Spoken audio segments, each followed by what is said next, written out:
भोले कृष्ण भगवान की जय। कर्म योग पर चर्चा चल रही थी। भगवान अर्जुन को समझाते हैं कि कर्म ही ईश्वर है। कर्मणैव हि संसिद्धि मा सिद्धा जनकायदः लोक संग्रह में वापी संपश्यंत कर्तुमर्हसि। जनक जैसे राजाओं ने केवल नियत कर्मों को करने से ही सिद्धि प्राप्त की। अतः सामान्य जनों को शिक्षित करने की दृष्टि से तुम्हें कर्म करना चाहिए। अर्जुन, कर्म से पीछे मत हटो। जनक जैसे राजा स्वरूप सिद्ध व्यक्ति थे, अतः वे वेदानुमोदित कर्म करने के लिए बाध्य नहीं थे। तो भी उस टाइम सक्षम आदर्श प्रस्तुत करने के उद्देश्य से सारे नियत कर्म करते रहे। तो इसलिए कर्म से पीछे नहीं हटना चाहिए। भगवान कहते हैं कि तस्मा दशक्तः सततम कार्यम कर्म समाचर असक्तो ह्याचरण कर्म पर मापनोति पुरुषः। अतः कर्म फल में आसक्त हुए बिना मनुष्य को अपना कर्तव्य समझकर निरंतर कर्म करना चाहिए, क्योंकि अनासक्त होकर कर्म करने से परम ब्रह्म की प्राप्ति होती है। तो भक्तों के लिए भगवान कहते हैं कि भक्तों के लिए श्री भगवान परम हैं, निर्विशेषवादियों के लिए मुक्ति परम है। अतः जो व्यक्ति समुचित पथ प्रदर्शन पाकर कर्म फल से अनासक्त होकर कृष्ण के लिए या कृष्ण की भावनामृत के में कार्य करता है, वह निश्चित रूप से जीवन के लक्ष्य की प्राप्ति करता है।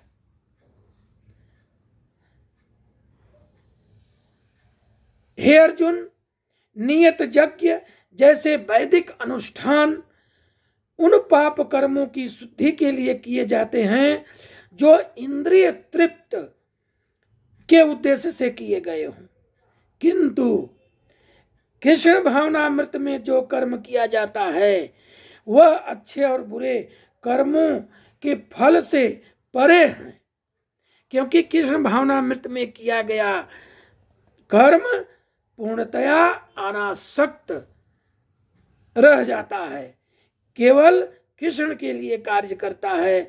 वह समस्त प्रकार के कर्मों में रत रहकर भी पूर्णतया अनासक्त रहता है। अब भगवान ने समझाया कि हे अर्जुन, महापुरुष जो आचरण करता है सामान्य व्यक्ति भी उसी के अनुसरण करते हैं। वह अपने अनुसरणीय कार्यों से आदर्श प्रस्तुत करना चाहता है, संपूर्ण विश्व उसका अनुसरण करता है। अगर आप यह लड़ाई नहीं लड़ेंगे और में अपने कर्मों से वंचित रहेंगे तो आपको इन कर्मों का एक खराब फल मिलेगा। आप कर्म से वंचित रह जाएंगे, कर्म जोगी नहीं कहलाएंगे। तो हे प्रथापुत्र, तीनों लोकों में मेरे लिए कोई भी कर्म नियत नहीं है। न मुझे किसी वस्तु का अभाव है, न आवश्यकता ही है, तो भी मैं नियत कर्म करने में तत्पर रहता हूं।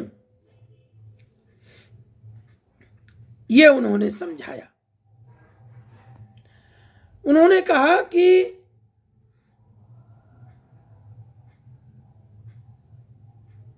हे अर्जुन,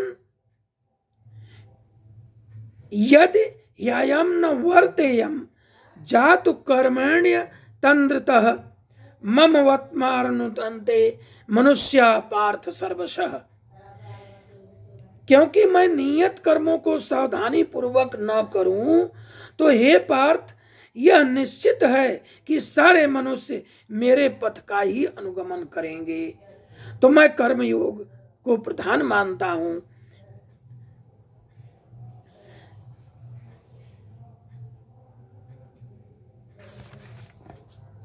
फिर भगवान ने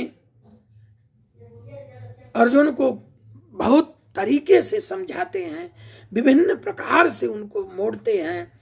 कहते हैं कि यदि मैं नियत अपने को कहते हैं कि यदि मैं नियत कर्म न करूं तो ये सारे लोग नष्ट हो जाएं, तब मैं अवांछित जन समुदाय जो वर्णशंकर रह जाएंगे उनको उत्पन्न करने का मैं कारण हो जाऊंगा, और इस तरह संपूर्ण प्राणियों की शांति का मैं विनाशक बनूंगा।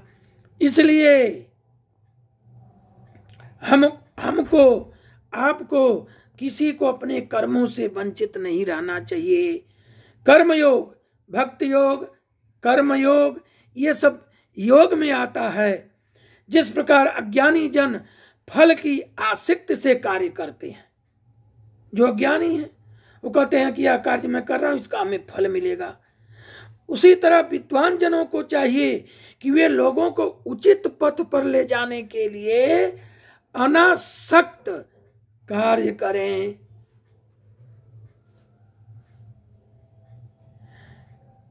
अनासक्त कार्य, आसक्त कार्य, अनासक्त कार्य। एक कृष्ण भावना भावित मनुष्य तथा एक कृष्ण भावनाहीन व्यक्ति में केवल इच्छाओं का भेद होता है। भगवान कहते हैं कि कृष्ण भावना भक्ति, कृष्ण भावना से जो भक्त में रमा है वह व्यक्ति कभी ऐसा कोई कार्य नहीं करता जो कृष्ण भावनामृत के विकास में सहायक न हो। यहां तक कि वह उस अज्ञानी पुरुष की तरह कर्म कर सकता है जो भौतिक कार्यों में अत्यधिक आसक्त रहते हैं, लेकिन वह कृष्ण भावना भक्ति में जब पड़ जाता है तो वह नियत ही अच्छे कार्य करता है। न बुद्धि भेदम जनयेत ज्ञानम कर्म संगिनाम जो ये कर सर्व कर्माणि विद्यानियुक्त समाचरण। भगवान कहते हैं कि विद्वान व्यक्ति को चाहिए वह सकाम कर्मों से आसक्त अज्ञानी पुरुषों को कर्म करने से रोके नहीं, ताकि उनके मन विचलित ना हो, अपितु भक्ति भाव से कर्म करते हुए उन्हें सभी प्रकार के कार्यों में लगाएं जिससे कृष्ण भावनामृत का क्रमिक विकास हो। उनको समझाएं, जैसे मैं आपको समझा रहा हूं कि कर्म यहां कर्म करना चाहिए। हे अर्जुन, अपने कर्म से हटो मत।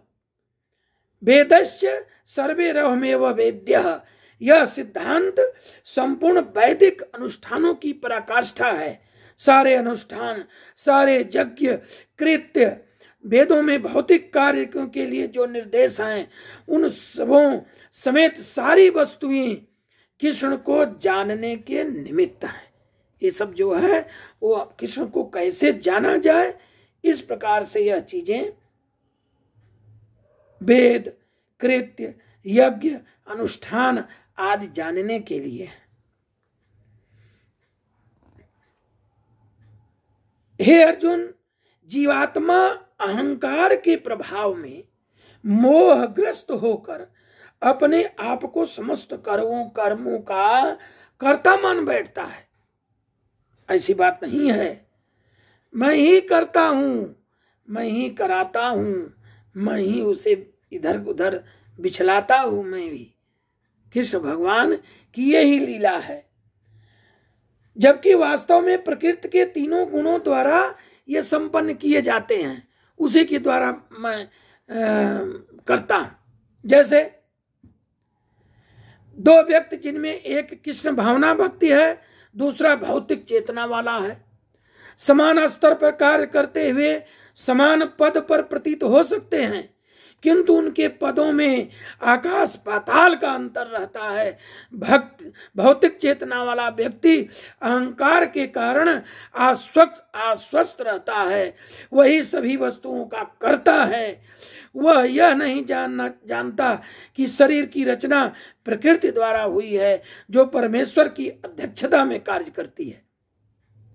भौतिकवादी व्यक्ति यह नहीं जानता कि अंततोगत्वा वह कृष्ण के अधीन है।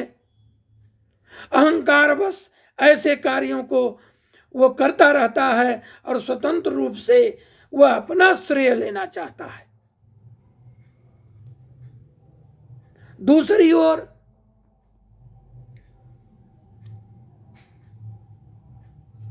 परम सत्य को जानने वाला जो व्यक्ति है, इसी की विरोधा स्थिति उसकी रहती है। क्यों? कि वह कृष्ण के भक्ति में लीन हो गया है। वह अपना मन इंद्रियों की तृप्ति में नहीं लगाता, वह भली भांति जानते हुए परम सत्य को जानने वाला बन जाता है। बोले कृष्ण भगवान की जय। आज का यह 13वां भाग आप लोगों को समर्पित किया है हमने। गलती सही जो उसको है उसको क्षमा करिए और इसको अपने मित्रों के यहाँ, माता पिता को, अपने बड़ों को, अग्रजों को सबको सुनाइए, सबके यहाँ भेजिए, सब्सक्राइब करिए, शेयर करिए, सब मित्रों को भेजिए और लाइक करिए। हम आपसे आशान्वित हैं कि आप हमारे साथ हैं। जय श्री कृष्ण।